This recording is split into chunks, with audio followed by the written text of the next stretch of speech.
There's a place the locals don't fish anymore, down where the mangroves choke the river into a black vein that empties into Deadwater Bay. The water there never clears. It's thick like oil, even in sunlight. Tourists think it's just swamp talk, old-timers spinning ghost yarns to keep folks away. But ask anyone who's lived in Cypress County long enough, and they'll tell you, something lives in that water. They call him the Lantern Man. The story goes back to 1893, when the Deadwater phosphate mine collapsed after a storm. The company blamed the hurricane, but survivors swore they saw lights dancing above the flooded tunnels that night, like lanterns floating just beneath the surface. Dozens of miners drowned, their bodies never found. The bay swallowed them whole.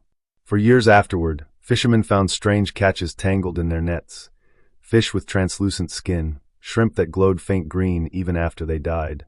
Then the lights started coming back.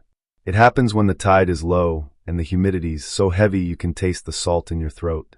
A single light appears just above the bay, flickering slow. Folks who see it say it looks like a man wading through the shallows, holding a lantern high. He calls out, soft as a whisper, "You lost? Come on, I'll walk you out." If you follow him, the mud pulls you under.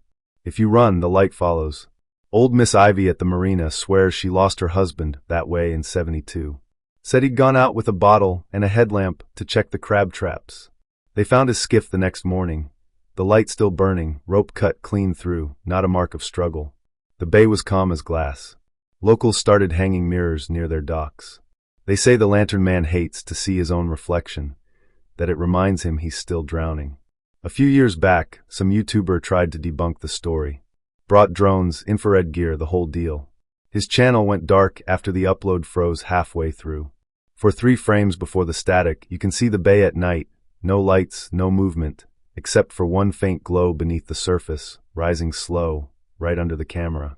Marine biologists later said the glow could have been bioluminescent algae, Pyridinium bahamense, a real species known to light up when disturbed. But around here, folks just shake their heads and say the scientists don't understand Florida.